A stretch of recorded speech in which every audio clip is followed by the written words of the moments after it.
This is the Applied Skills video for Module 1, which focuses on the skill of identifying general principles of a case study. This applied skill will be used directly this week in your Module 1 discussion board post. This semester's module discussions are created in a way to prepare you for your assignments in this course, specifically assignments 2 and 3, which focus on professional judgment reasoning and developing fee proposals for professional services.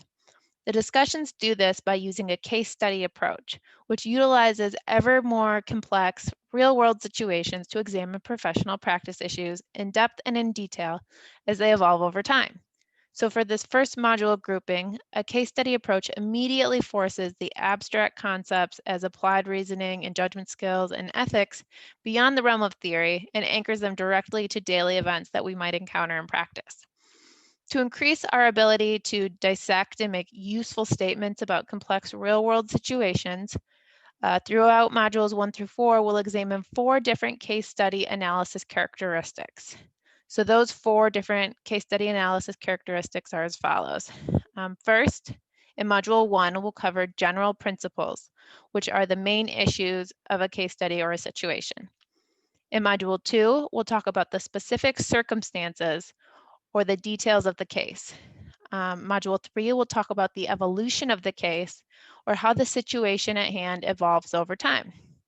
And in Module 4, we'll talk about the continuity of the response or how the parties involved react and respond at each moment in time as the situation develops. So again, general principles, specific circumstances, evolution of the case, and the continuity of response.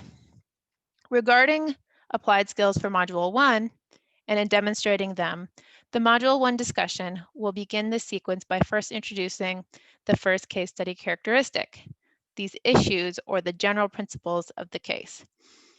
These are larger, wider, more general concepts encountered in professional life and architectural practice that are typically more abstract in nature and are often discussed in theoretical or hypothetical terms without being anchored in or limited by specific situations.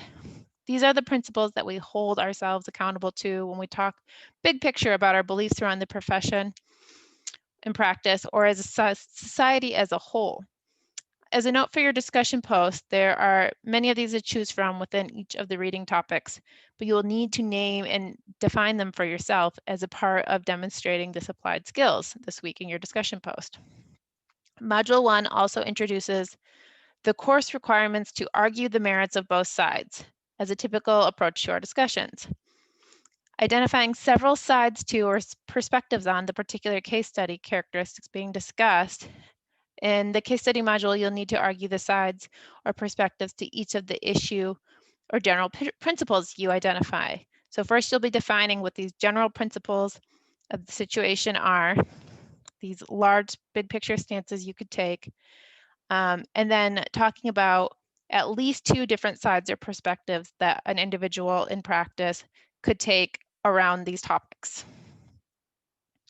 You'll also need to identify several pros and con arguments for each of the sides that allow for a detailed comparison. Again, there's many of these to choose from within each of these categories, but you will need to name and define them for yourself as a part of demonstrating the applied skills. So again, for your discussion post this week, you'll identify these general principles or issues at hand. You'll talk about 2 different sides that an individual could take regarding these issues, and then talk about the pros and cons of each of those sides. Again, all of this information is directly applicable to your Module 1 discussion post this week. So be sure to refer back to this as needed as you select those discussion reading topics and work to identify these aspects of them that you need to do so this week.